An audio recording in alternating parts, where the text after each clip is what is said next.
Hello பிடீஸ், இப்போ நம்ம linguistic தியரியான transformational generative கிராமரை தான் பார்க்க போகிறோம். ஒரு லாங்குவேஜ் அப்படின்னு எடுத்துக்கிட்டால் அதுக்குன்னு சில ஆல்ஃபபெட்ஸ் இருக்கும். அதை யூஸ் பண்ணி வேர்ட்ஸ் க்ரியேட் பண்ணலாம். அந்த வேர்ட்ஸை ஒரு சென்டென்ஸாக மாற்றுறோம். இதுதான் லாங்குவேஜ். ஆனால் இந்த சென்டென்ஸாக மாற்றுறதுக்கு அப்படின்னு சில கிராமட்டிக்கல் ரூல்ஸும் இருக்குது. இங்கிலீஷை பொறுத்தவரை லாட்டின் கிராமரை தான் ஃபாலோ பண்ணாங்க. அதை தான் நாம் ட்ரெடிஷ்னல் கிராமர் அப்படின்னு சொல்கிறோம். இந்த கிராமரை பொறுத்தவரை ரொம்ப ரூல்ஸ் இருக்கும். அதாவது இப்படி தான் சென்டென்ஸை ஃபார்ம் பண்ணணும். ஒரு சென்டென்ஸோட ஸ்ட்ரக்சரில் சப்ஜெக்ட் தான் ஃபர்ஸ்ட் வரணும், வேர்ப் நடுவில் இருக்கணும், கடைசியாக தான் ஆப்ஜெக்ட் வரணும், அப்படிங்கிற மாதிரி நிறைய ரூல்ஸ் இருந்துச்சு. இதுதான் கரெக்டான சென்டென்ஸ் ஃபார்மேஷன் அப்படின்னும் நம்பிட்டு இருந்தாங்க. இந்த சென்டென்ஸை நீங்கள் இப்படி தான் எழுதணும், tense, article, subject, verb, agreement அப்படின்னு பங்க்சுவேஷன்ஸ் முதல் கொண்டு எல்லாத்தையுமே ஸ்ட்ரிக்டாக ஃபாலோ பண்ணாங்க. இந்த வேர்டுக்கு இதுதான் மீனிங், அதே போல் இந்த மீனிங்க்கு இதுதான் வேர்டு அப்படின்னு ரொம்பவே ரெஸ்ட்ரிக்டடாக இருந்துச்சு ட்ரெடிஷ்னல் கிராமர். இந்த மாதிரியான கிராமர் லாங்குவேஜை சொல்லிக் கொடுக்க வேணால் நல்லாயிருக்கும், ஆனால் ரியாலிட்டிக்கு செட் ஆகாதுல்ல. ஃபார் எக்ஸாம்பிள், இப்போ நீங்கள் ஹிந்தி படிக்க போகிறீங்க அப்படின்னு வச்சுக்கலாம். நீங்கள் என்ன செய்வீங்க? கிராமரை தான் ஃபஸ்ட்டு கான்சென்ட்ரேட் பண்ணுவீங்க. அதாவது பாஸ்ட் டென்ஸ்னால் எப்படி சொல்லணும், ஃப்யூச்சர் டென்ஸ்னால் எப்படி சொல்லணும், சிங்குலர்னால் என்ன, ப்ளூரல்னால் என்ன அப்படின்றதெல்லாம் தான் ஃபஸ்ட்டு படிப்பீங்க. ஆனால் இதே தமிழில் உங்களுக்கு கிராமர்னு ஒன்று இருக்கா அப்படின்னே தெரியாது. இதுதான் ட்ரெடிஷ்னல் கிராமரில் இருந்த பிரச்சனையே. உங்களால் கிராமரோட தமிழ் பேசணும் அப்படின்னு சொன்னால் எப்படி உங்களுக்கு புரியாதோ அதே மாதிரி தான் ட்ரெடிஷ்னல் கிராமர் லாங்குவேஜை ரொம்ப ஃபிக்ஸடாக ரெஸ்ட்ரிக்டடாக வச்சுருந்துச்சு. எக்ஸாம்பிளுக்கு, the book written by John is on the table. இந்த சென்டென்ஸ்க்கும் the book wrote by John is on the டேபிளுக்கும் அர்த்தம் ஒன்று தான். அதாவது ஜான் எழுதின புக் டேபிள் மேலே இருக்குது. ஆனால் ட்ரெடிஷ்னல் கிராமரை பொறுத்தவரை ஃபர்ஸ்ட் சென்டென்ஸ் தான் கரெக்டான சென்டென்ஸ். ஏன்னா அதில் ரிட்டன் அப்படின்னு பாஸ்ட் பார்ட்டிசிபல் யூஸ் பண்ணியிருக்காங்க, ப்ராப்பர் பங்க்சுவேஷன்ஸ் யூஸ் பண்ணியிருக்காங்க. ஆனால் செகண்ட் சென்டென்ஸில் இல்லை, அதனால அதை ட்ரெடிஷ்னல் கிராமர் தப்பான சென்டென்ஸ் அப்படின்னு தான் சொல்லும். ஆனால் டிரான்ஸ்ஃபர்மேட்டிவ் ஜெனரேஷனல் கிராமரை பொறுத்த வரைக்கும் செகண்ட் சென்டென்ஸும் ரொம்ப கரெக்டான கிராமட்டிக்கல் சென்டென்ஸ். ஏன்னா டிரான்ஸ்ஃபர்மேஷனல் ஜென்ரேட்டிவ் கிராமரை பொறுத்தவரை ஒரே மீனிங்கை டிஃப்ரெண்ட் ஸ்ட்ரக்சராக கொடுக்கலாம். ஸ்ட்ரக்சர் அப்படின்னா சென்டென்ஸ் ஃபார்மேஷனை தான் மீன் பண்ணுறாங்க. இந்த ஃப்ளெக்சிபிலிட்டியை தான் லாங்குவேஜோட ஜெனரேட்டிவ் பவர் அப்படின்னு சாம்ஸ்கி சொல்கிறாரு. இன்னொரு எக்ஸாம்பிள் தரேன் பாருங்கள். ஒரே மீனிங் ஆனால் different sentence pattern. The dog chases the cat அப்படின்றத நம்ம the cat is chased by the dog, it's the dog that chases cat, chasing the cat is what the dog does. இப்படி பல மாதிரியான sentence ஸ்ட்ரக்சரில் எழுதலாம். இந்த எல்லா சென்டென்ஸ்லேயுமே முக்கியமான வேர்ட் அப்படின்னு எடுத்துக்கிட்டால் அது டாக், கேட், அப்புறம் சேஸ் அப்படிங்கிற ஃப்ரேசஸ் தான், இல்லை வேர்ட்ஸ் தான். இந்த 3 வேர்டை யூஸ் பண்ணி எப்படி வேணாலும் சென்டென்ஸை ஃபார்ம் பண்ணலாம். அதாவது டாகை சென்டென்ஸோட ஸ்டார்டிங்கில் வர மாதிரியும் எழுதலாம், மிடில் வர மாதிரியும் எழுதலாம், இல்லைனா லாஸ்ட்டில் வர மாதிரியும் எழுதலாம். இந்த ஃப்ளெக்சிபிலிட்டியை தான் டிஜிஜி அப்படின்னு சாம்ஸ்கி சொல்கிறாரு. சாம்ஸ்கியோட டிஜிஜி அதாவது டிரான்ஸ்ஃபர்மேஷனல் ஜென்ரேட்டிவ் கிராமர் லிங்குவிஸ்டிக்ஸில் ஒரு மிகப்பெரிய சேஞ்சை கொண்டு வந்துச்சு. பிஹேவியர் தியரிஸும் ட்ரெடிஷ்னல் கிராமரும் தான் நாம் சாம்ஸ்கியை 1950s இந்த டிஜிஜியை இன்வென்ட் பண்ண வச்சுச்சு. ஏன்னா ட்ரெடிஷ்னல் கிராமரில் ரொம்ப ரூல்ஸ் இருந்துச்சு. அதே போல் பிஹேவியர் தியரிஸ்ட்டும் என்ன சொன்னாங்க அப்படின்னா, லாங்குவேஜுக்கு க்ரியேட்டிவ் பவர் இல்லை அப்படின்னு. அதாவது இவங்க 2 பேரும் சொல்கிறது என்னென்னா, உதாரணத்துக்கு இந்த லாங்குவேஜில் மொத்தமே 10 சென்டென்ஸ் தான் இருக்குது அப்படின்னா புதுசாக எந்த ஒரு சென்டென்ஸும் உள்ளே வர முடியாது, அப்படி ஒன்று க்ரியேட் பண்ணவே முடியாது அப்படிங்கிறது தான் அவங்களோட கருத்து. அதாவது ட்ரெடிஷ்னல் கிராமரோட அப்புறம் பிஹேவியர் தியரிஸ்டோட கற்பனை அதுதான். ஆனால் சாம்ஸ்கி டிஜிஜி மூலியமாக சொல்ல நினைக்கிறது என்ன அப்படின்னா, லாங்குவேஜ்னால் மீனிங்கை கன்வே பண்ணணும், அவ்வளோதான். அதுக்கு நீங்கள் எந்த மாதிரியான சென்டென்ஸ் பேட்டர்னை வேணால் யூஸ் பண்ணிக்கலாம், நம்பர் 1. இன்னொன்று என்ன சொல்கிறாருன்னா, லாங்குவேஜ் இன்னேட், அதாவது பிறக்கும் போதே நம்ம கூட இருக்கிற ஒரு விஷயம், அது ஜெனரேட்டிவ் அப்படின்னு சொல்கிறாரு. லாங்குவேஜ் ஆரம்பித்தப்ப ட்ரெடிஷ்னல் கிராமர் தான் இருந்துச்சு. ஆனால் அது ரொம்ப ரூல் பேஸ்டாக இருந்ததுனால டிரான்ஸ்ஃபர்மேட்டிவ் ஜென்ரேஷனல் கிராமர் அப்படிங்கிற தியரியை நாம் சாம்ஸ்கி 1950s கொண்டு வராரு. ஃபார் எக்ஸாம்பிள், இப்போ ஜான் ஏட் அ சாண்ட்விச் அப்படின்னு ஒரு சென்டென்ஸ் இருக்குன்னு வச்சுக்கோங்க. ட்ரெடிஷ்னல் கிராமர் படி எல்லா ரூல்ஸும் இந்த சென்டென்ஸில் கரெக்டாக இருக்கான்னு பார்க்கணும். அதாவது இது எஸ்விஓ பேட்டர்னில் இருக்கா, ஆர்டிக்கல் கரெக்டான பொசிஷனில் இருக்கா, பாஸ்ட் டென்ஸில் இருக்கா அப்படிங்கிறது எல்லாமே நாம் பார்க்கணும். ட்ரெடிஷ்னல் கிராமரை பொறுத்தவரை ஜான் தான் சப்ஜெக்ட், சாண்ட்விச் தான் ஆப்ஜெக்ட். அதே போல் சப்ஜெக்ட் தான் சென்டென்ஸோட ஸ்ட்ரக்சரில் ஃபர்ஸ்ட் வரணும் அப்படின்னு நினைப்பாங்க. ஆனால் டிஜிஜியை பொறுத்தவரை ஜான் ஈட் சாண்ட்விச் இந்த 3 ஃப்ரேஸ் மட்டும்தான் இம்பார்ட்டன்ஸ் கொடுத்துருப்பாங்க. டிஜிஜியை பொறுத்தவரை ஜான் அப்படிங்கிற வேர்ட் வந்து ஃபர்ஸ்டில் வரலாம், மிடில் வரலாம், இல்லை லாஸ்ட்டில் எங்கே வேணாலும் வரலாம். அப்படி பார்த்தா ஜான் ate a sandwich அப்படிங்கிற சென்டென்ஸை a sandwich was eaten by John, it was John who ate a sandwich, what John ate was a sandwich அப்படின்னு எத்தனை விதமான சென்டென்ஸ் ஸ்ட்ரக்சரில் வேணாலும் எழுதலாம். அதாவது ஒரு சென்டென்ஸ் ஃபார்ம் பண்ணணும் அப்படின்னா நம்மக்கிட்ட மீனிங்ஃபுல் ஃப்ரேசஸ் இல்லைனா வேர்ட்ஸ் இருந்தால் போதும். ஃபார் எக்ஸாம்பிள் இந்த சென்டென்ஸை பொறுத்த வரைக்கும் ஈட் ஜான் சாண்ட்விச் இந்த 3 வேர்ட் மாதிரி வேர்டு இருந்தால் போதும் சென்டென்ஸை க்ரியேட் பண்ணலாம். அதாவது டிஜிஜியை பொறுத்த வரைக்கும் என்னென்னா மீனிங் தான் ஃபிக்ஸட், ஸ்ட்ரக்சர் வந்து ஃபிக்ஸடானது கிடையாது. 2 சென்டென்ஸோட மீனிங்கும் ஒன்றா இருக்கும், ஆனால் ஸ்ட்ரக்சர் தான் டிஃப்ரெண்ட் ஆகும். ஸ்ட்ரக்சர்னு சொல்கிறியே எனக்கு ஒன்றும் புரியல அப்படின்னு கன்ஃபியூஸ் ஆகாதீங்க. இது வரைக்கும் நான் உங்களுக்கு ட்ரெடிஷ்னல் கிராமர்னா என்ன, அதில் என்னென்ன பிரச்சனை இருந்துச்சு, எதுக்காக சாம்ஸ்கி ட்ரான்ஸ்ஃபர்மேஷனல் ஜெனரேட்டிவ் கிராமரை இன்ட்ரடியூஸ் பண்ணார், ட்ரெடிஷ்னல் கிராமருக்கும் டிஜிஜிக்கும் என்ன டிஃப்ரென்ஸ் அப்படின்னு எல்லாமே பார்த்தாச்சு. அதாவது ட்ரெடிஷ்னல் கிராமரில் ஒரு சென்டென்ஸாக ஒரே மாதிரி தான் எழுதுவாங்க, ஆனால் டிஜிஜியில் பல சென்டென்ஸாக அதை ஃபார்ம் பண்ண முடியும் அப்படின்ற அந்த லாங்குவேஜ் கெப்பாசிட்டியை பற்றி பேசியிருக்காங்க.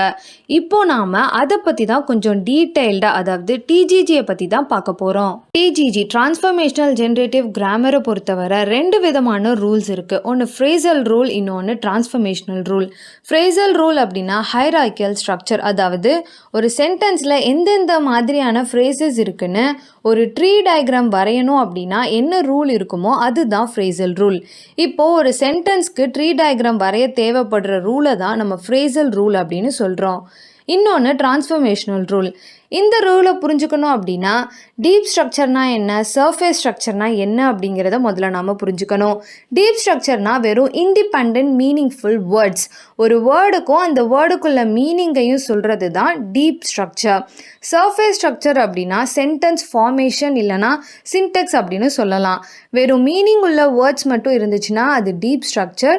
For example dog, chase, cat இந்த மாதிரியான ஃப்ரேசஸ் இல்லைனா வேர்ட்ஸ் இருக்கிறது. இதே ஒரு சென்டென்ஸாக இருந்தால் அது surface structure. Example the dog chase the cat. இன்னும் சிம்பிளாக சொல்கிறேன், பொறுமையாக கூட சொல்கிறேன், நல்லா தெளிவாக கேளுங்க. இப்போ உங்ககிட்ட நான் ஒரு பாக்ஸ் தரேன். அந்த பாக்ஸில் வந்து டாக், கேட், சேஸ் அப்படின்னு இப்படி பல இங்கிலீஷ் வேர்ட்ஸ் இருக்குன்னு வச்சுப்போம். இப்போ நான் உங்ககிட்ட என்ன சொல்கிறேன் அப்படின்னா இதில் இருக்கிற வேர்ட்ஸை யூஸ் பண்ணி ஒரு சென்டென்ஸ் கொடுங்க அப்படின்னு சொல்கிறேன். அப்படி நான் உங்ககிட்ட சொன்னால் நீங்கள் த டாக் சேசஸ் த கேட் அப்படின்னு ஒரு சென்டென்ஸ் கொடுக்குறீங்க. இப்போ நல்லா புரிஞ்சுக்கோங்க, நான் உங்ககிட்ட கொடுத்த டப்பாவில் இருந்தது தான் டீப் ஸ்ட்ரக்சர். அதாவது வெறும் வேர்ட்ஸ் மட்டும்தான் இருக்குது, அதாவது வெறும் மீனிங் உள்ள வேர்ட்ஸ் மட்டும்தான் இருக்குது. ஆனால் நீங்கள் அதை யூஸ் பண்ணி எனக்கு ஒரு சென்டென்ஸ் கொடுக்குறீங்க, அதாவது டீப் ஸ்ட்ரக்சரில் இருந்து எனக்கு நீங்கள் சர்ஃபேஸ் ஸ்ட்ரக்சரை கொடுக்குறீங்க. நீங்கள் அதில் ஆர்டிக்கல், ப்ரொபோசிஷன், டென்சஸ் இதெல்லாமே யூஸ் பண்ணி ஒரு சென்டென்ஸாக சர்ஃபேஸ் ஸ்ட்ரக்சராக எனக்கு தரீங்க. நான் உங்ககிட்ட கொடுத்தது டீப் ஸ்ட்ரக்சர், ஆனால் நீங்கள் எனக்கு திரும்ப தர்றது வந்து சர்ஃபேஸ் ஸ்ட்ரக்சர். நீங்கள் எனக்கு எத்தனை மாதிரியான சர்ஃபேஸ் ஸ்ட்ரக்சரை வேணாலும் எனக்கு கொடுக்கலாம். நான் உங்ககிட்ட ஒரு டீப் ஸ்ட்ரக்சர் கொடுத்தா நீங்கள் எனக்கு பல சர்ஃபேஸ் ஸ்ட்ரக்சர் கொடுக்கலாம். இந்த கெப்பாசிட்டியை தான் நம்ம ஏற்கனவே டிஜிஜியோட ஸ்டார்டிங்லேயே நம்ம பார்த்தோம். இதை தான் சாம்ஸ்கியும் சொல்கிறாரு. அதாவது லாங்குவேஜோட வேலை என்ன அப்படின்னா ஒரு டீப் ஸ்ட்ரக்சரை சர்ஃபேஸ் ஸ்ட்ரக்சராக மாற்றுறது தான். லாங்குவேஜில் டீப் ஸ்ட்ரக்சர் இருக்குது, அதை சர்ஃபேஸ் ஸ்ட்ரக்சராக மாற்றுறதுக்கு ஒரு சில ரூல்ஸும் இருக்குது. அதை தான் டிரான்ஸ்ஃபர்மேஷனல் ரூல்ஸ் அப்படின்னு சொல்கிறோம். உடனே நீங்கள் நினைக்கலாம், இதே ரூல்ஸ் தானே ட்ரெடிஷ்னல் கிராமர்லேயும் இருந்துச்சு, அப்போ அதுக்கும் இதுக்கும் என்ன வித்தியாசம் அப்படின்ட்டு. ட்ரெடிஷ்னல் கிராமர் ஒரு மெசேஜை ஒரு சென்டென்ஸ் பேட்டர்னில் யூஸ் பண்ணி தான் கன்வே பண்ண முடியும் அப்படின்னு ஸ்ட்ரிக்டாக ஃபாலோ பண்ணுது. ஆனால் டிஜிஜி அப்படி கிடையாது, ஒரு யூனிவர்சல் பேட்டர்னை கொண்டு வந்திருக்கு. எந்த லாங்குவேஜாக வேணால் இருக்கட்டும், அந்த லாங்குவேஜுக்கு க்ரியேட்டிவ் பவர் இருக்குது. ஒரு விஷயத்தை மல்டிபிள் சென்டென்ஸ் பேட்டர்னில் கன்வே பண்ண முடியும் அப்படின்றது தான் டிஜிஜியோட மெயின் எய்மே. இப்போது டாக், கேட், சேஸ் அப்படின்றத நான் வெறுமனை உங்ககிட்ட சொன்னால் நான் என்ன சொல்கிறேன் அப்படின்னே உங்களுக்கு புரியாது. ஏன்னா நான் வந்து கிராமர் யூஸ் பண்ணல, ஒரு சென்டென்ஸாக நான் அதை உங்ககிட்ட சொல்லலை. இதே நான் ஒரு சென்டென்ஸாக உருவாக்கி டாக் சேஸ்டு கேட் அப்படின்னு சொன்னால் உங்களுக்கு புரியும். அப்போது நம்மளால் வெறும் வேர்ட்ஸால் கம்யூனிகேட் பண்ண முடியல, நமக்கு சென்டென்ஸ் தேவைப்படுது. இதை தான் சாம்ஸ்கி லாங்குவேஜோட எபிலிட்டி இல்லைன்னா ஜெனரேட்டிவ் நேச்சர் அப்படின்னு சொல்கிறாரு. அதாவது கிராமர் யூஸ் பண்ணி நாம் பேசலை. நாம் பேசுகிறது தான் கிராமரே. ஒரு சென்டென்ஸை ஒரு மீனிங் சொல்கிறதுக்காக ஒரு ஸ்ட்ரக்சராக உருவாக்குறோம்ல, அதுதான் கிராமர். இந்த கிராமர் வந்து ஜெனரேட்டிவ், அதாவது எப்படி வேணால் சென்டென்ஸை ஸ்ட்ரக்சர் பண்ணலாம், உருவாக்க முடியும். இப்போது நான் உங்ககிட்ட kitchen, bedroom, bathroom, dining room அப்படின்னு சில விஷயங்களை கொடுக்குறேன்னு வச்சுக்கோங்களேன். இதெல்லாம் தனித்தனியாக இருந்தால் அது டீப் ஸ்ட்ரக்சர். இப்போது நான் என்ன சொல்கிறேன் அப்படின்னா, இதெல்லாம் ஒரு சர்ஃபேஸ் ஸ்ட்ரக்சராக எனக்கு மாற்றி கொடுங்க அப்படின்னு நான் சொல்கிறேன். அப்போ நீங்கள் என்ன பண்ணுவீங்க, ஒரு வீட்டுக்குள்ளார இது எல்லாத்தையும் அரேஞ்ச் பண்ணுவீங்க. இப்போ சாம்ஸ்கி நம்மக்கிட்ட என்ன சொல்கிறாருன்னா, நீ கிச்சனை ஃபர்ஸ்ட் ஃப்ளோரில் வச்சுக்கோ, இல்லை மொட்டை மாடியில் வச்சுக்கோ, இல்லையா அண்டர் கிரவுண்டில் கூட வச்சுக்கோ, அது பிரச்சனை கிடையாது. ஃபர்ஸ்ட் ஃப்ளோரில் தான் வைக்கணும் அப்படின்னு ட்ரெடிஷ்னல் கிராமர் சொல்கிற மாதிரி எந்த ஒரு ரூலும் கிடையாது. ஆனால் இந்த bedroom, bathroom, dining room, kitchen இது எல்லாத்தையுமே இந்த வீட்டுக்குள்ளார நீ அரேஞ்ச் பண்ணி ஃபைனல் அவுட்புட்டாக ஒரு வீடை கட்டிடு, அவ்வளோதான் அப்படின்னு சொல்கிறாரு. உங்களுக்கு நான் தெளிவாக குழப்பாமல் உளராமல் புரிய வச்சுருக்கேன்னு நினைக்கிறேன்.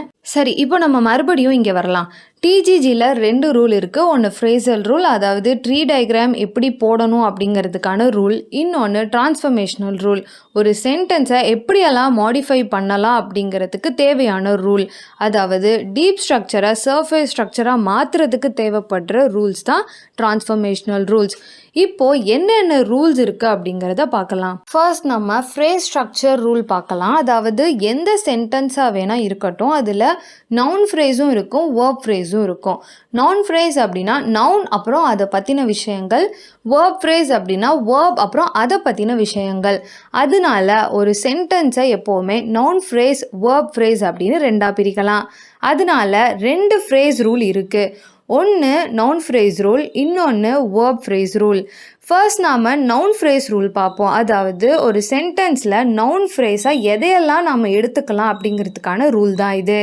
ஒன்று டிட்டர்மினா ப்ளஸ் நவுனாக இருக்கலாம், இல்லைனா டிட்டர்மினா ப்ளஸ் அட்ஜெக்டிவ் ப்ளஸ் நவுனாக இருக்கலாம், இல்லைனா ப்ரொனவுன், இல்லைனா நவுன் ப்ளஸ் ப்ரிப்போசிஷன், இல்லைனா நவுன் ப்ளஸ் ரிலேட்டிவ் கிளாஸாக இருக்கலாம். இப்படி நவுன் ஃப்ரேஸை ஒரு சென்டென்ஸில் மார்க் பண்ணலாம் நாம். இதே மாதிரி வேர்ப் ஃப்ரேஸ்க்கும் ரூல்ஸ் இருக்குது. ஒன்று வேர்ப் ப்ளஸ் நவுன் ஃப்ரேஸாக இருக்கணும், இல்லைனா வேர்ப் ப்ளஸ் அட்வர்பாக இருக்கணும், இல்லைனா வேர்ப் ப்ளஸ் ப்ரிப்போசிஷனாக இருக்கணும். இது என்னப்பா, என்ன ரூல், எனக்கு ஒன்றுமே புரியலை அப்படின்னு குழம்பாதீங்க. இந்த ரூலை ஞாபகம் வச்சுக்கோங்க. இது வந்து சென்டென்ஸை டீகோட் பண்ண நமக்கு ஹெல்ப் பண்ணும். இது வரைக்கும் இப்போதைக்கு நீங்கள் தெரிஞ்சுக்கிட்டா போதும். எக்ஸாம்பிளை பாருங்கள், உங்களுக்கு ஃப்ரேஸ் ஸ்ட்ரக்சர் ரூல்னால் என்னன்னு புரியும். இப்போது த கேட் ஸ்லீப்ஸ் அப்படின்னு ஒரு சென்டென்ஸ் இருக்குது. நான் ஏற்கனவே சொன்னேன், ஒரு சென்டென்ஸை 2ஆக பிரிக்கலாம். ஏன்னா அதில் ஒரு நவுன் ஃப்ரேஸ் இருக்கும், ஒரு வேர்ப் ஃப்ரேஸ் இருக்கும். So NP plus VP. So S அப்படின்னா சென்டென்ஸ், என்பினா நான் ஃப்ரேஸ், விபினா வேர்ப் ஃப்ரேஸ். இப்போது இந்த என்பியை வந்து, அதாவது இந்த நவுன் ஃப்ரேஸில் டிட்டர்மினர் த இருக்குது, நவுனான கேட் இருக்குது, வேர்ப் ஃப்ரேஸில் ஸ்லீப்ஸ் அப்படின்னு இருக்குது. இப்படி தான் த கேட் ஸ்லீப்ஸ் அப்படிங்கிற சென்டென்ஸை ரூல் யூஸ் பண்ணி பிரித்து எழுதணும் கிராமட்டிக்கலாக. புரியலன்னா கவலைப்படாதீங்க, அடுத்தடுத்த எக்ஸாம்பிளை பாருங்கள், உங்களுக்கு தெளிவாக புரியும்.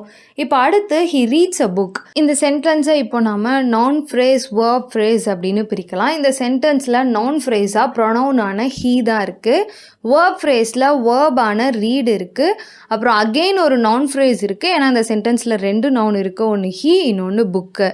அடுத்த எக்ஸாம்பிளான அ டாக் ரன்ஸ் குவிக்லி அப்படிங்கிறத பார்க்கலாம். இதில் டாக் அப்படிங்கிறது நவுன் ஃப்ரேஸ், ரன்ஸ் குவிக்லி அப்படிங்கிறது வேர்ப் ஃப்ரேஸ். இதில் வந்து நான் உங்களுக்கு தெளிவாக டிவிஷன் பண்ணியிருக்கேன். அதாவது எது வந்து எந்த கேட்டகரி அப்படிங்கிறத டிவிஷன் பண்ணி ப்ராக்கெட்டில் போட்டிருக்கேன். நிதானமாக பாருங்கள், உங்களுக்கு எல்லாமே தெளிவாக புரியும். இந்த மாதிரி உங்ககிட்ட ஒரு சென்டென்ஸை கொடுத்தா நீங்கள் இப்படி தான் பிரேக் பண்ணி எழுதணும். இப்போ அடுத்ததாக ஒரு சென்டென்ஸ்க்கு நம்ம எப்படி ட்ரீ டயக்ராம் வரைகிறது அப்படிங்கிறத பார்க்கலாம்.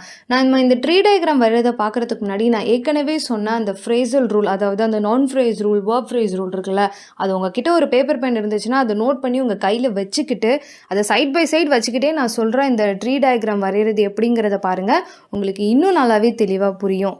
இப்போது நம்ம லாஸ்ட்டாக பார்த்த எக்ஸாம்பிளான டாக் ரன்ஸ் குவிக்லியை தான் நம்ம ட்ரீ டயக்ராமாக போட போகிறோம். ஃபர்ஸ்ட் அந்த சென்டென்ஸை நான் ஏற்கனவே சொன்ன மாதிரி டிவைட் பண்ணி எழுதணும். அதுக்கப்புறம் கீழே அந்த சென்டென்ஸை வந்து ஃபுல்லாக எழுதி அதில் எது வேர்ப், எது நவுன், எது அட்வர்ப் இந்த மாதிரி எல்லாத்தையுமே மார்க் பண்ணிக்கணும். அதுக்கப்புறம் ரூலை பேஸ் பண்ணி எது நவுன் ஃப்ரேஸ், எது வேர்ப் ஃப்ரேஸ் அப்படின்னு மார்க் பண்ணி இப்படி தான் நாம் டயக்ராம் போட்டு ஒரு ட்ரீ டயக்ராமை ரெடி பண்ணணும். ஆனால் எல்லா சென்டென்ஸுமே இப்படி சிம்பிளாக இருக்காது. ஏன்னா நாம் இவ்வளோ நேரம் பார்த்தது எல்லாமே பேசிக் சென்டென்ஸ். அதாவது ஒரு சென்டென்ஸில் ஒரு நவுன் ஃப்ரேஸ், ஒரு வேர்ப் ஃப்ரேஸ் இருக்கும். அதுதான் பேசிக் சென்டென்ஸ். ஆனால் சில காம்ப்ளெக்ஸ் சென்டென்சஸும் இருக்குது. உதாரணத்துக்கு a dog runs quickly chasing a cat. இதில் வந்து பார்த்தோன்னா நவுன் ஃப்ரேஸ், வேர்ப் ஃப்ரேஸ், அப்புறம் பார்ட்டிசிபியல் ஃப்ரேஸ். அதாவது இந்த சென்டென்ஸில் டாக் வந்து 2 விஷயம் செய்யுது. அதாவது ஒன்று ரன் பண்ணுது, இன்னொன்று சேஸ் பண்ணுது கேட்டை. இதை நாம் பார்ட்டிசிபியல் ஃப்ரேஸ் அப்படின்னு சொல்லலாம். பார்ட்டிசிபிள் ஃப்ரேஸ் அப்படின்னா ஒரு சென்டென்ஸில் வேர்ப் பார்ட்டிசிபிள் இருக்கும், மோர் தென் ஒன் இன்ஃபர்மேஷன் இருக்கும். இந்த மாதிரி சென்டென்சஸை காம்ப்ளெக்ஸ் சென்டென்ஸ் அப்படின்னு சொல்லுவோம். இப்போது இந்த சென்டென்ஸ்க்கு எப்படி ட்ரீ டயக்ராம் வரைகிறதுன்னு பார்க்கலாம். அதாவது காம்ப்ளெக்ஸ் சென்டென்ஸ்க்கு எப்படி ட்ரீ டயக்ராம் போடுறது அப்படின்னு பார்க்கலாம். ஃபர்ஸ்ட் நாம் எந்த வேர்ட் என்ன கேட்டகரி அப்படின்றத எப்போவுமே புரிச்சிக்கணும். அது பேசிக் சென்டென்ஸாக இருக்கட்டும், காம்ப்ளெக்ஸ் சென்டென்ஸாக இருக்கட்டும். ஃபர்ஸ்ட் ப்ரொசீஜர், அதாவது ஸ்டெப் 1 என்னன்னு கேட்டிங்கன்னா, எந்த வேர்டு வேர்பு, எந்த வேர்ட் நவுன், இந்த மாதிரி நாம் வந்து பிரித்து கேட்டகரியை பிரித்து ஃபஸ்ட்டு எழுதிக்கணும். அதுக்கப்புறம் ரூல்ஸ் படி பார்த்தா டிட்டர்மினா நவுன் சேர்ந்தால் அது நவுன் ஃப்ரேஸ், அப்புறம் வேர்பு அட்வர்ப் சேர்ந்தால் அது வேர்ப் ஃப்ரேஸ், வேர்ப் டிட்டர்மினார் நவுன் இது 3 சேர்ந்துச்சுன்னா இன்னொரு வேர்ப் ஃப்ரேஸ். அந்த 2வது வேர்ப் ஃப்ரேஸை தான் நாம் பார்ட்டிசிபியல் ஃப்ரேஸ் அப்படின்னு சொல்கிறோம். நான் எப்படி என்பி, விபி, பிபின்னு எழுதினேன் அப்படிங்கிறது எல்லாமே நீங்கள் ரூல்ஸை ஒரு தடவை பார்த்தீங்க அப்படின்னா உங்களுக்கு தெளிவாக புரியும். ஃப்ரேசல் ரூல்னா என்ன, என்னென்ன ரூல் இருக்குது, எப்படி ட்ரீ டயக்ராம் வரைகிறது அப்படின்னு எல்லாத்தையுமே பார்த்தாச்சு. இப்போது டிரான்ஸ்ஃபர்மேஷனல் ரூல்ஸை பற்றி பார்க்கலாம். டிரான்ஸ்ஃபர்மேஷனல் ரூல்ஸ் அப்படின்னா ஒரு சென்டென்ஸில் ஒரு வேர்டை இன்சர்ட் பண்ணுறதோ, இல்லைனா டெலீட் பண்ணுறதோ, இல்லை ரிமூவ் பண்ணுறதோ, ரீப்ளேஸ் பண்ணுறதோ, இல்லைனா ரீபொசிஷன் பண்ணுறது. அதாவது ஃபர்ஸ்டில் உள்ள வேர்டை லாஸ்ட்டில் இல்லை மிடில் அப்படின்னு மூவ் பண்ணுறது தான் டிரான்ஸ்ஃபர்மேஷனல் ரூல். நாம் வந்து நிறைய கிராமர் எக்ஸாம்லலாம் எழுதியிருப்போம். ட்ரான்ஸ்ஃபார்ம் திஸ் சென்டென்ஸ் அப்படின்னு சொல்லிட்டு எதர் ஆக்டிவாக பாசிவாக மாற்ற சொல்லுவாங்க, இல்லைனா ப்ரெசன்ட் டென்ஸில் இருக்கிறத ஃப்யூச்சர் டென்ஸாக மாற்ற சொல்லுவாங்க, இல்லைனா வேறு எந்த மாதிரி வேணால் காம்ப்ளெக்ஸ் சென்டென்ஸை சிம்பிள் சென்டென்ஸாக, இல்லை சிம்பிள் சென்டென்ஸை காம்ப்ளெக்ஸ் சென்டென்ஸாக அப்படி நம்ம ட்ரான்ஸ்ஃபார்ம் பண்ணணும் அப்படின்னா நம்ம சில ரூல்ஸை ஃபாலோ பண்ணியிருந்துருப்போம்ல. அதாவது என்ன பண்ணியிருப்போம், ஏதாச்சும் இப்போ நெகட்டிவ் சென்டென்ஸாக மாற்று அப்படின்னாக்க நெவர், நாட் டு, நோ இந்த மாதிரி ஏதாச்சும் ஒன்று ஆட் பண்ணியிருந்திருப்போம். இல்லை பாசிட்டிவ் சென்டென்ஸாக மாற்றணும் அப்படின்னா நெவர் இந்த மாதிரி வேர்ட்ஸ் இருந்துச்சுன்னா ரிமூவ் பண்ணியிருந்திருப்போம். இந்த மாதிரி ஏதாவது ஒரு வேர்டை ரிமூவ் பண்ணுறதோ இல்லை ஆட் பண்ணுறதோ மூவ் பண்ணுறதோ தான் டிரான்ஸ்ஃபர்மேஷனல் ரூல். அதாவது எந்த ரூலை பேஸ் பண்ணி இந்த மூவ்மெண்ட், அடிஷன், இன்சர்ஷன் இது எல்லாமே பண்ணுறோம் அப்படிங்கிறது தான் டிரான்ஸ்ஃபர்மேஷனல் ரூல்ஸ். ஃபார் எக்ஸாம்பிள், அதே dog runs quickly chasing the cat அப்படிங்கிற சென்டென்ஸை கீழே சொல்கிற மாதிரி எப்படி வேணால் ட்ரான்ஸ்ஃபார்ம் பண்ணலாம். அதாவது a cat is chase quickly by a dog, does a dog run quickly chasing a cat, the dog that runs quickly chasing a cat is happy, quickly dog run chasing the cat அப்படின்னு பல modified சென்டென்சஸை grammar produce பண்ணும். இதே உங்கள்கிட்ட இந்த சென்டென்ஸை நெகட்டிவான சென்டென்ஸாக மாற்றுங்க அப்படின்னு சொன்னால் த டாக் நெவர் சேஸ் த கேட் அப்படின்னு நீங்கள் சொல்லலாம். இப்படி மாற்றுறதுக்கான ரூல்ஸை தான் டிரான்ஸ்ஃபர்மேஷனல் ரூல், மாடிஃபை பண்ணுறதுக்கான ரூல் தான் டிரான்ஸ்ஃபர்மேஷனல் ரூல். அது ஒரு வார்த்தையை ஆட் பண்ணும், இல்லைனா ரிமூவ் பண்ணும், இல்லைனா ரீப்ளேஸ் பண்ணும், இல்லைனா ரீபொசிஷன் பண்ணும். சரி, ஃப்ரேசல் ஸ்ட்ரக்சரில் ஒரு சென்டென்ஸ்க்கும் ஒரு மாதிரியான ட்ரீ டயக்ராம் இருக்கும். நம்ம ஏற்கனவே பார்த்த இந்த டயக்ராம் மாதிரி. ஆனால் இதே சென்டென்ஸை நாம் ட்ரான்ஸ்ஃபார்ம் பண்ணி மாடிஃபை பண்ணி வேறு மாதிரி சென்டென்சஸாக மாற்றுறோம் அப்படின்னா ட்ரீ டயக்ராமும் சேஞ்ச் ஆகும். அதாவது a dog runs quickly chasing a cat அப்படிங்கிற சென்டென்ஸோட ட்ரீ டயக்ராமுக்கும் a cat is chased quickly by a dog அப்படிங்கிற சென்டென்ஸ்க்கான ட்ரீ டயக்ராமும் டிஃப்ரெண்ட் ஆனது. ஏன்னா இந்த டயக்ராமில் டிட்டர்மினார் நவுன் சேர்ந்து நவுன் ஃப்ரேஸ், வேர்ப் அப்புறம் இன்னொரு வேர்ப் அப்புறம் இன்னொரு அட்வர்ப் 3 சேர்ந்து verb phrase, preposition, determiner noun சேர்ந்து பார்ட்டிசிபியல் ஃப்ரேஸ் இருக்குது. ஒரு மீனிங் ஆனால் டிஃப்ரெண்ட் சென்டென்ஸ் ஸ்ட்ரக்சர் இருக்கும். நீங்கள் 2 டயக்ராமை ஒன்றா வச்சு பார்த்தா அது உங்களுக்கு புரியும். இத தான் சாம்ஸ்கி சொல்றாரு. அதாவது கிராமருக்குன்னு ஒரு யுனிவர்சல் ரூல் இருக்கு. அது ஹியூமன்ஸ்க்கு இன்னேட்டா இருக்கு. இத வச்சு பேட்டர்ன்ஸ கண்டுபிடிச்சு நம்மளால சென்டென்ஸ கிரியேட் பண்ண முடியும். எந்த சென்டென்ஸ எப்படி சொல்றோங்கிற கிராமட்டிக்கல் நாலேட்ஜ் நம்மகிட்ட இருக்கு அப்படின்னு அவர் சொல்றாரு. ஓவராலா இதில சொல்றது என்னன்னா, ட்ரெடிஷ்னல் கிராமர் ரொம்ப ரூல் பேஸ்டா இருக்கும். ஆனா டிஜிஜில ரூல் ஸ்ட்ரிக்ட் கிடையாது. ஆனா 2 ரூல் பத்தி பேசுறாரு. ஒண்ணு ஃப்ரேசல் ரூல், இன்னொன்னு டிரான்ஸ்ஃபர்மேஷனல் ரூல். ஃப்ரேசல் ரூல்னா ட்ரீ டயகிராம், டிரான்ஸ்ஃபர்மேஷனல் ரூல்னா எப்படி ஒரு சென்டென்ஸை நம்ம மாடிஃபை பண்ணலாம் அப்படிங்கிற அந்த டெக்னிக் தான். இந்த டிட்டர்மினார், நவுன், ப்ரொனவுன், வேர்ப், அட்வர்ப் இது மாதிரியான கிளாஸ், ஃப்ரேஸ், வேர்ட்ஸ் எல்லாத்தையும் தான் நாம டீப் ஸ்ட்ரக்சர் அப்படின்னு சொல்கிறோம். இதெல்லாம் ஒன்றா சேர்ந்து வர்ற சென்டென்ஸை தான் நாம் சர்ஃபேஸ் ஸ்ட்ரக்சர் அப்படின்னு சொல்கிறோம். ஒரு வழியாக சொல்லி முடிச்சிட்டேன். உங்களுக்கும் புரிஞ்சிருக்கும்னு நினைக்கிறேன். புரியலைன்னா கொஞ்சம் திரும்ப வீடியோ பாருங்கள். கமெண்ட்ஸில் உங்கள் டவுட்டை சொல்லுங்கள். நான் கண்டிப்பாக கிளியர் பண்ணுறேன். இந்த சாப்டர் சம்மந்தப்பட்ட சில எம்சிக்யூஸையும் நான் இன்ஸ்டாகிராம் பேஜில் அப்லோட் பண்ணியிருக்கேன். கண்டிப்பாக போய் பாருங்கள். ஓகே பட்டீஸ், இந்த வீடியோ உங்களுக்கு புரிஞ்சிருக்கும்னு நினைக்கிறேன். ஏதாச்சும் டவுட்ஸ் இருந்துச்சுன்னா கமெண்ட் பாக்ஸில் கமெண்ட் பண்ணுங்கள். அண்ட் என்ன சப்போர்ட் பண்ண மறந்துடாதீங்க. இந்த வீடியோ உங்களுக்கு ரொம்பவே யூஸ்ஃபுல்லாக இருந்துச்சுன்னா சூப்பர் தேங்க்ஸ் பட்டனை கிளிக் பண்ணி உங்கள் சப்போர்ட்டை கொடுங்க.